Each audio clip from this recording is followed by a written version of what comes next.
warahmatullahi wabarakatuh. Selamat pagi anak-anak. Waalaikumsalam warahmatullahi wabarakatuh. Pagi, Bu. Oke, sebelum memulai pembelajaran hari ini, alangkah baiknya kita berdoa terlebih dahulu agar seluruh materi dan ilmu baru yang akan kalian dapatkan hari ini dapat dipahami dengan baik dan bermanfaat bagi kalian semua. Oke, kepada ketua kelas boleh dipimpin doanya. Sebelum kita memulai pembelajaran pada hari ini, alangkahnya kita berdoa terlebih dahulu. Berdoa menemukan nama masing-masing.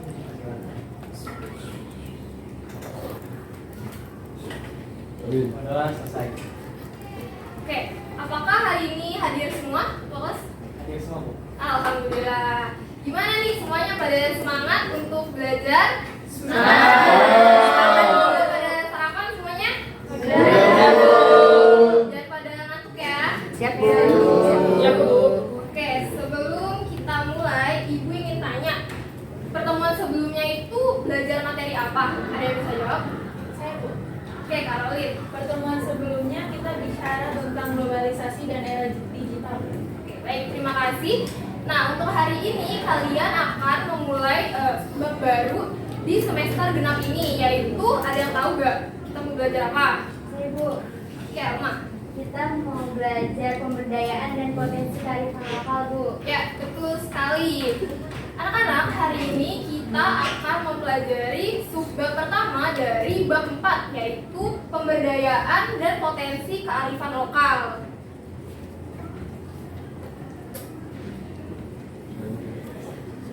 Oke. Sebelum memulai pembelajaran, Ibu akan menyampaikan kegiatan yang akan kalian lakukan di pertemuan hari ini. Yaitu yang pertama, kalian akan mendengarkan pemaparan PowerPoint dari Ibu tentang materi pemberdayaan dan potensi kearifan lokal. Setelah itu, kalian akan Ibu bagi menjadi 2 kelompok berdasarkan tempat duduk kalian dan mendiskusikan mengenai contoh kearifan lokal ya. Stay tune. Dan setelah diskusi, Ibu akan menunjuk 2 orang perwakilan dari masing-masing kelompok diskusi untuk memaparkan hasil temuannya. Oke, selanjutnya Ibu akan membacakan tujuan pembelajaran untuk pertemuan hari ini. Yang pertama, peserta didik diharapkan mampu menjelaskan mengenai komunitas lokal, kearifan lokal, dan pemberdayaan kearifan lokal.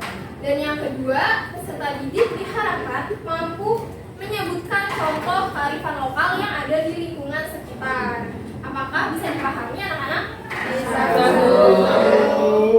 Oke, anak-anak sekalian, seperti yang kita ketahui bahwa masyarakat senantiasa menghadapi perubahan sosial, globalisasi, dan perkembangan dunia digital, apalagi di zaman seperti sekarang ini nih. Nah, akan tetapi tidak semua masyarakat siap untuk menghadapi konsekuensi dan tantangan realitas sosial tersebut. Nah, salah satu upaya untuk menghadapi perubahan pada era globalisasi dan digitalisasi yaitu dengan pemberdayaan dengan mengoptimalkan potensi dari kearifan lokal. Adakah yang tahu apa itu pemberdayaan dari kearifan lokal? Oke, kalau belum tahu tidak apa-apa, kita mulai ke materi pertama ya. Tolong semuanya disimak dan jangan ada yang ngobrol. Nah, sebelum kita memahami kearifan lokal dan pemberdayaan, mari kita diskusikan dulu konsep komunitas dan komunitas lokal. Siapa yang bisa menjelaskan apa itu komunitas dan komunitas lokal? Bu. Oke, ya. Menurut saya, komunitas itu adalah kelompok yang terbentuk karena kesamaan dan kepentingan, Bu. Bagus sekali, Jakia. Ada yang ingin coba menjawab apa itu komunitas lokal? Saya, Bu. Oke, Syifa. Jadi, komunitas lokal itu adalah kelompok sosial yang memiliki kesamaan tujuan dan juga berada di suatu wilayah yang sama. Bagus sekali. Tepuk tangan untuk Zakia dan Syifa.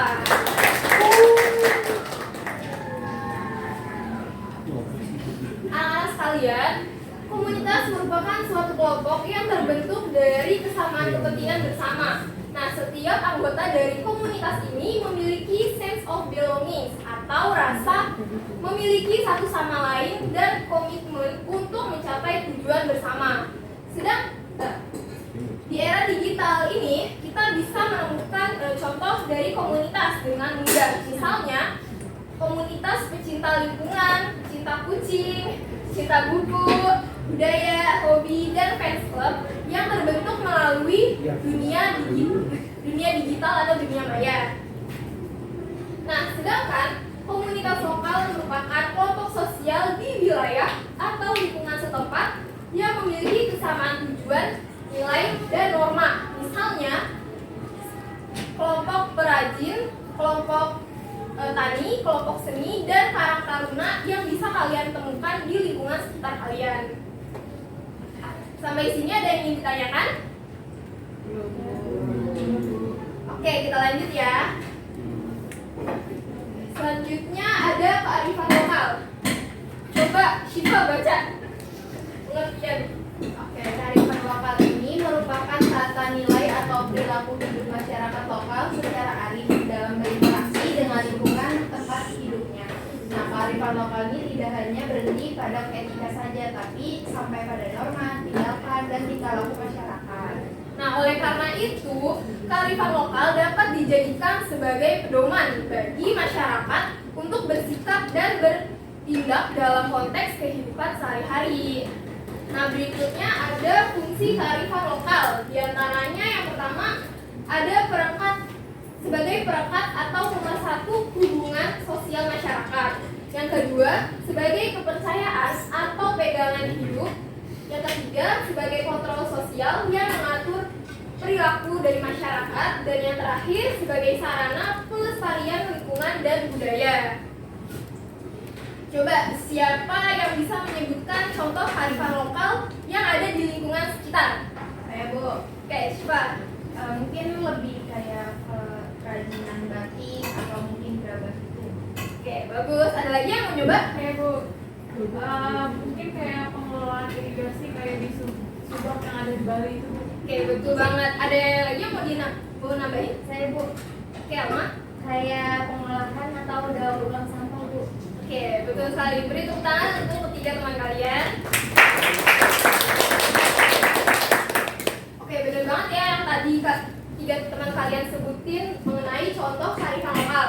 Nah, di sini ada contoh kearifan lokal yang dibagi menjadi dua, yaitu di pedesaan dan di perkotaan. Seperti yang tadi disebutkan oleh Zakia, itu ada subak. Subak merupakan kearifan lokal berupa sistem pengelolaan irigasi pertanian yang berasal dari Bali. Nah, subak ini sudah ada sejak ratusan tahun yang lalu dan mampu meningkatkan produktivitas pertanian, menjaga ketersediaan air, mengurangi hama, dan lain sebagainya. Nah, melalui sistem subak ini, para petani mampu memperoleh air irigasi sesuai kebutuhan berdasarkan kemusyawarahan. Nah, secara filosofis, keberadaan subak merupakan implementasi dari konsep Trihita Karana. Ada yang tahu gak artinya apa? Apa tuh, Bu? Oke, dijelasin ya. Jadi, konsep Trihita Karana ini bila diartikan adalah 3 penyebab terjadinya kebahagiaan dan kesejahteraan, yaitu Tuhan, manusia, dan alam. Nah, konsep mengenai hubungan yang harmonis antara manusia dengan Tuhan, manusia dengan manusia, dan manusia dengan alam. Nah, selanjutnya selain di pedesaan, ternyata kearifan lokal ini ada juga di perkotaan. Nah, masyarakat perkotaan juga memiliki kearifan lokal yang sebagian sudah mengarah pada adaptasi gaya hidup masyarakat modern. Anak-anak, apakah kalian tahu tanaman hidroponik? Tahu. Jadi tanaman hidroponik ini merupakan contoh kearifan lokal masyarakat perkotaan. Nah, gerakan hijau ini bermanfaat sebagai sumber pangan dan sumber ekonomi masyarakat. Selain dari hidroponik, perilaku memilah sampah untuk didaur ulang juga termasuk contoh kearifan lokal. Nah, pengelolaan sampah ini menunjukkan contoh kearifan lokal yang bertujuan untuk mengurangi kerusakan dari lingkungan. Nah, adanya kearifan lokal ini merupakan potensi yang harus dilestarikan dan dikembangkan sebagai kekuatan untuk membangun kesejahteraan masyarakat. Kearifan lokal juga dapat digunakan untuk mencegah dampak negatif dari perubahan sosial, globalisasi, dan perkembangan dunia digital. Oleh karena itu, penting untuk menjaga dan melestarikan kearifan lokal yang ada di sekitaran kalian. Sampai sini paham? Oke, selanjutnya ada pemberdayaan. Pemberdayaan adalah proses untuk meningkatkan sumber daya, kualitas hidup, serta kapasitas hidup masyarakat. Nah, keberhasilan dari pemberdayaan ini ditandai dengan kemandirian masyarakat dalam menyelesaikan masalah dan menjalani kehidupannya. Nah, adapun kunci keberhasilan pemberdayaan ada pada lingkungan yang mendukung serta partisipasi aktif dari masyarakat atau komunitas lokal. Oke, next ada pemberdayaan kearifan lokal. Ada yang bisa jawab kenapa pemberdayaan kearifan lokal itu perlu diterapkan? Saya mau coba. Oke, Caroline, boleh? Supaya potensi kearifan lokal yang diwariskan dalam suatu komunitas atau masyarakat itu terus berkembang dan lestari. Betul sekali. Jadi, betul sekali. Nah, anak-anak, jadi pemberdayaan kearifan lokal ini adalah upaya untuk mengembangkan, melestarikan, dan memanfaatkan pengetahuan, nilai, dan praktik tradisional yang diwariskan dalam suatu komunitas atau masyarakat. Nah, kearifan lokal ini mencakup adat istiadat, seni, budaya, sistem pertanian, dan lain sebagainya.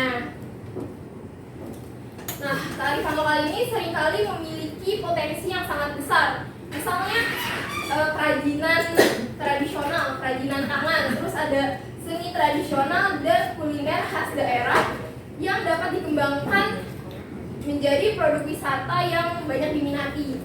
Nah, pengembangan ekonomi berbasis kearifan lokal ini dapat meningkatkan pendapatan masyarakat dan membuka lapangan pekerjaan. Selain itu, terdapat kearifan lokal yang berhubungan dengan pengelolaan sumber daya alam secara berkelanjutan.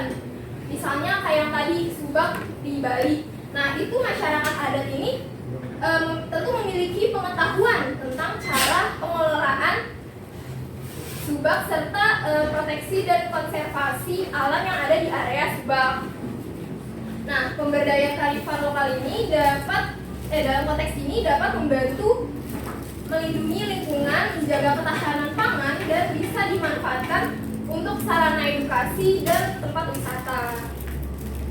Oke, sampai sini paham? Paham, Bu. Oke, karena semuanya udah paham nih, daripada pinter-pinter ya. Kita lanjut ke sesi diskusi kelompok ya. Ibu akan bagi menjadi 2 kelompok diskusi berdasarkan tempat duduk kalian. Yang di sebelah sini kelompok 1, yang di sebelah sini kelompok 2 ya. Tugasnya yaitu masing-masing kelompok silahkan diskusikan contoh kearifan lokal dan manfaat dari kearifan lokal tersebut. Contohnya itu sebutin 2 aja. Kalian kerjakan selama 5 menit, cukup kan? Cukup. Oke, nanti setelah diskusi Ibu akan tunjuk 2 perwakilan ya. Silakan kalian mulai diskusinya. Siap.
Kelompok ini udah kelar. Ini udah kelar. Boleh buka langsung.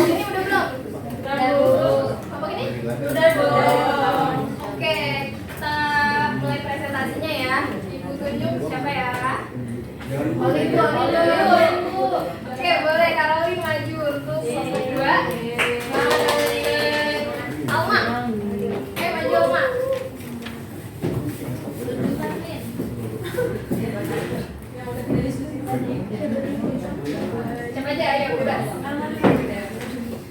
Jadi contoh kearifan lokalnya itu yang pertama itu ada pembuatan batik tulis. Manfaatnya itu melalui kegiatan ini kita dapat menambah pendapatan para pengrajin batik sebagai sarana edukasi anak muda dan pelestarian budaya. Kemudian yang kedua itu contoh yang kedua itu ada pembuatan tenun ikat dari NTT yang merupakan warisan budaya yang sangat bernilai. Manfaatnya itu untuk memberikan pendapatan tambahan bagi para perajin, meningkatkan apresiasi terhadap budaya lokal, menginspirasi generasi muda untuk melanjutkan tradisi tenun sehingga warisan budaya ini tetap lestari. Oke, bagus banget. Tangan. Oke, selanjutnya Kak Loli dari kelompok 2. Dari kelompok 2, hasil diskusinya adalah contoh yang pertama, sistem pertanian ramah lingkungan seperti sistem terasering pada masyarakat petani di Bali dan juga sistem agroforestry pada masyarakat Dayak di Kalimantan. Nah, manfaatnya itu untuk meningkatkan produktivitas pertanian dan juga menjaga keseimbangan ekosistem di daerah tersebut. Contoh yang kedua adalah daur ulang sampah yang menjadikannya seperti kerajinan tas dan juga dompet. Manfaatnya adalah mengurangi limbah sampah dan juga menjaga lingkungan sekitar serta meningkatkan perekonomian masyarakat setempat. Sekali tepuk tangan untuk kalian. Oke, silakan duduk. Kasih Bu. Ya. Nah, benar banget ya jawaban dari masing-masing kelompok. Nah, contoh dari kearifan lokal itu tadi ada kerajinan batik tulis, terus ada tenun ikat dari NTT, terus ada daur ulang sampah untuk dijadikan sebagai kerajinan dompet, tas, dan tadi ada sistem terasering yang ada di Subang, Bali, sama di Dayak, masyarakat Dayak. Dari jawaban tadi, adakah yang ingin menanggapi? Apa udah setuju semua nih? Kalau setuju, mantap, mantap. Oke, untuk pertemuan hari ini cukup sampai sini. Ada yang mau merangkum tadi kita udah bahas apa aja? Definisi konsep komunitas dan komunitas lokal ya Bu? Ya, betul. Ada lagi? Tadi apa aja? Tidak ada konsep kearifan lokal. Ya, Sama betul. ada pemberdayaan kearifan lokal juga. Ya, betul banget. Nah, semoga pembelajaran hari ini dapat dipahami dengan mudah oleh kalian dan bermanfaat juga. Ibu ingin mengucapkan terima kasih kepada kalian semua yang sudah mendengarkan pemaparan materi dari Ibu dan berpartisipasi aktif dalam sesi tanya jawab dan sesi diskusi kelompok. Oke, sebelum menutup pertemuan hari ini, Ibu akan memberikan kalian tugas rumah. Dikerjakan ya. Siap Ibu. Nah, tugasnya ini mengerjakan tugas 4.1 yang ada di buku paket cara individu dan ditulis di buku tulis ya. Dikumpulkannya di pertemuan berikutnya. Oke, untuk pertemuan selanjutnya kalian akan mempelajari mengenai sebab kedua, yaitu berbagai aksi dari pemberdayaan komunitas. Silahkan kalian baca-baca dulu dan dipelajari materi tersebut agar di pertemuan berikutnya lebih paham ya dan bisa lebih aktif. Oke, ketua kelas tolong dipimpin doanya. Sebelum kita pulang, saya kira kita berdoa terlebih dahulu. Berdoa dimulai.